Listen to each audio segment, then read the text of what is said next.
आंबेगाव तालुक्याच्या पूर्व भाग बिबट्याचा हॉटस्पॉट म्हणून ओळखला जातो। पिंपळगाव खडकी येथील लिंबाचा मळा परिसरात गेल्या काही दिवसांपासून बिबट्याचा वावर वाढला होता।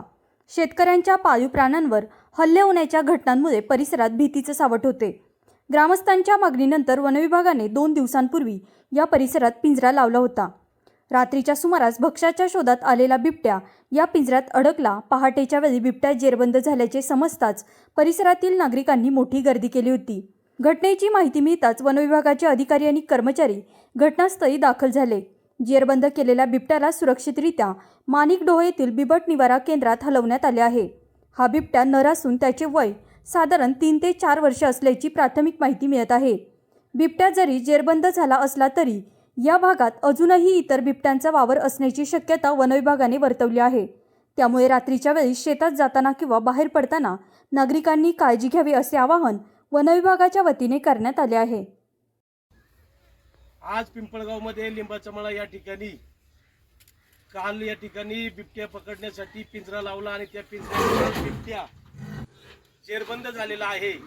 वन अधिकारी थोरात असेल, पोखरकर असतील किंवा सर्व वन अधिकाऱ्यांनी काल ग्रामस्थांच्या मागणीनुसार या ठिकाणी पिंजरा लावला आणि त्या पिंजऱ्यामध्ये बिबट्या जेरबंद झालेला आहे। बिबट्याची दहशत मोठ्या प्रमाणामध्ये आहे। लिंबाच्या मळ्याच्या परिसरामध्ये 4 बिबटे सीसीटीव्ही मध्ये काही दिवसापूर्वी कैद झाले होते। ते सीसीटीव्ही मध्ये दिसले होते। त्यामुळे लिंबाच्या मळ्यातील सर्व तरुण असतील, ग्रामस्थ असतील, सर्वांची मागणी होती या ठिकाणी पिंजरा लावा आणि त्या पिंजऱ्यामध्ये देखील बिबट्या जेरबंद झालेला आहे। योगेश बांगर यांच्या शेतामध्ये हा पिंजरा लावण्यात आला होता। त्या ठिकाणी बिबट्याला भक्षक म्हणून देखील बॉयलर कोंबड्या ठेवण्यात आलेल्या होत्या आणि त्यामुळे हा पिंजऱ्यात बिबट्या सापडल्यामुळे ग्रामस्थांनी देखील सुटकेचा श्वास सोडलेला आहे।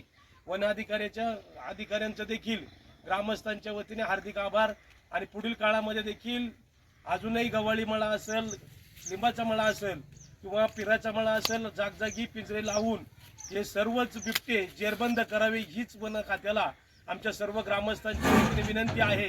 कारण शेतकऱ्यांना पाणी भरावं लागतं, रात्रीची कामं करावं लागतात, त्यामुळं दहशतीचं वातावरण या बिबट्यांमुळे निर्माण झालेलं आहे। काहीशा प्रमाणात हे बिबटे जेरबंद झाल्यानंतर ती दहशत कमी होईल आणि शेतकऱ्यांना देखील शेतीची कामं पूर्ववत करण्यास मदत होईल। मी पुन्हा एकदा वन खात्याचा आभार मानतो आणि थांबतो।